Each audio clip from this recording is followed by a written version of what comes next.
कई यूएई में रहने वाले एनआरआईज इन दिनों एक ही चीज से परेशान हैं, अचानक आने वाला इनकम टैक्स डिपार्टमेंट का नोटिस, जिसमें उनसे फॉरेन एसेट्स डिस्क्लोज करने या शेड्यूल एफए और शेड्यूल एफएसआई भरने को कहा जा रहा है।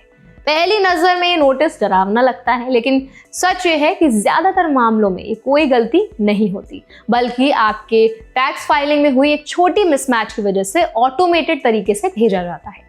इस वीडियो में आज हम समझेंगे कि नोटिस क्यों आ रहा है, कौन कौन सी गलतियां इसे ट्रिगर करती हैं, असली एनआरआई स्टेटस क्या होता है, कि फॉर्म्स और रूल्स का ध्यान रखना जरूरी है, और सबसे इंपॉर्टेंट कैसे आप इस इशू को जल्दी और आसानी से ठीक कर सकते हैं।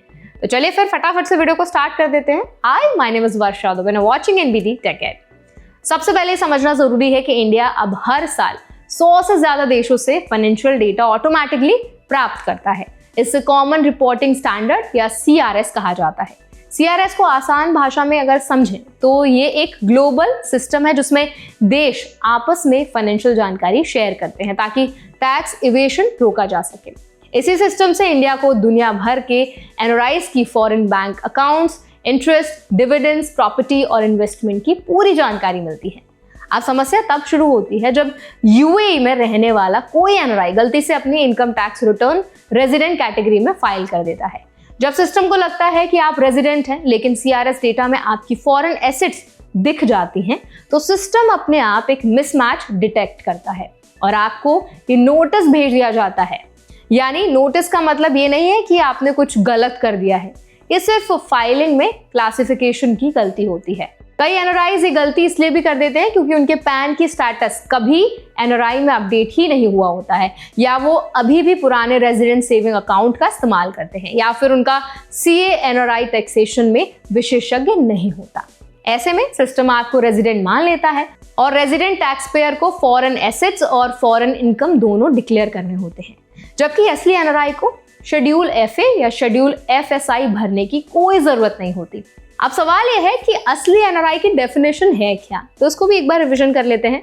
देखिए, इंडियन टैक्स लॉ के अनुसार आप एनआरआई हैं अगर आप फाइनेंशियल ईयर में इंडिया में 182 दिनों से कम रहते हैं। दूसरा रूल ये कहता है कि अगर आप 60 दिनों से कम इंडिया में रहे हैं और पिछले 4 सालों में आपकी कुल स्टे 365 डेज से कम है, तब भी आप एनआरआई माने जाएंगे। यहाँ पासपोर्ट, वीजा, इमिग्रेट्स ID या फिर सैलरी स्लिप मैटर नहीं करती, सिर्फ इंडिया में आपकी फिजिकल प्रेजेंस काउंट होती है। अब बात करते हैं उन गलतियों की जिनकी वजह से नोटिस आता है। सबसे कॉमन कारण है रेजिडेंट सेविंग अकाउंट को NRO या NRE अकाउंट में कन्वर्ट ना करना। FEMA के नियम साफ साफ कहते हैं कि एनआरआई बनने के बाद रेजिडेंट अकाउंट इस्तेमाल करना गलत है। अगर आप इसे कन्वर्ट नहीं करते तो टैक्स सिस्टम आपको ऑटोमेटिकली रेजिडेंट मान लेता है और नोटिस भेज दिया जाता है। दूसरा इशू है शेड्यूल एफए और शेड्यूल एफएसआई को लेकर confusion. Schedule FA foreign assets की डिटेल्स के लिए है, जैसे फॉरेन बैंक अकाउंट, प्रॉपर्टी या फिर investments. Schedule FSI foreign income को डिक्लेयर करने के लिए है, जैसे कि आपकी सैलरी, रेंट या इंटरेस्ट जो विदेश में कमाया गया हो। ये दोनों शेड्यूल सिर्फ रेजिडेंट टैक्स पेयर्स के लिए हैं, एनआरआईज के लिए नहीं है। इसलिए अगर आपको ये नोटिस आया है तो इसका मतलब है कि आपकी रिटर्न रेजिडेंट के रूप में ट्रीट हो रही है। अब सबसे इंपॉर्टेंट सवाल है कि इस इशू को जल्दी से ठीक कैसे करें, क्योंकि हमने प्रॉब्लम पे तो बहुत बात कर ली है। तो सबसे पहले अपनी एनआरआई स्टेटस कंफर्म करें और ये देखिए कि फाइनेंशियल ईयर 2024-2025 में आप डे काउंट रूल के अनुसार एनआरआई बनते हैं या नहीं। फिर सही ITR फॉर्म चुनें जो एनआरआईज के लिए आमतौर पर ITR 2 होता है। अपनी पैन और बैंक KYC को एनआरआई स्टेटस में अपडेटेड रखें।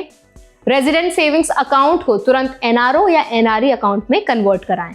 और सबसे अच्छा ये होगा कि आप किसी ऐसे CA से सलाह लें जो स्पेसिफिकली एनआरआई टैक्सेशन में एक्सपर्ट हो।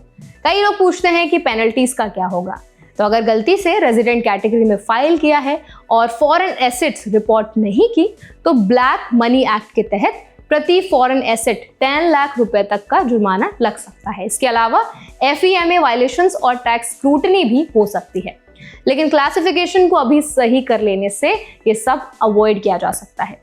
ये भी जानना जरूरी है कि एनआरआईज को हर फॉरेन बैंक अकाउंट डिक्लेयर नहीं करना होता। इनकम टैक्स डिपार्टमेंट ने 2017 में साफ कर दिया था कि फॉरेन बैंक अकाउंट डिक्लेयर तभी करना होता है जब आपके पास इंडिया का कोई बैंक अकाउंट नहीं है और आप रिफंड लेना चाहते हैं या फिर आपका इंडियन इनकम सीधे फॉरेन अकाउंट में क्रेडिटेड हो रहा है। बाकी मामलों में एनआरआई को ओवरसीज अकाउंट डिक्लेयर करने की आवश्यकता नहीं होती। आखिर में सबसे इंपॉर्टेंट बात, अगर आपको फॉरेन एसेट नोटिस मिला है तो ज्यादा घबराने की जरूरत नहीं है।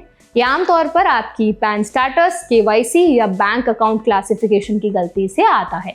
इन चीजों को सही करते ही आपकी रिटर्न ठीक तरह से एनआरआई के रूप में ट्रीट होने लगती है और नोटिस अपने आप क्लोज हो जाता है। तो आई होप वीडियो आपके लिए हेल्पफुल रहा होगा। अगर वीडियो आपको अच्छा लगा तो इसको जरूर लाइक करें, शेयर करें। ऐसे और भी अपडेट्स के लिए, वीडियोस के लिए, इन्फॉर्मेशन के लिए हमारे चैनल एनबीटी टेक एड को भी जरूर सब्सक्राइब करें।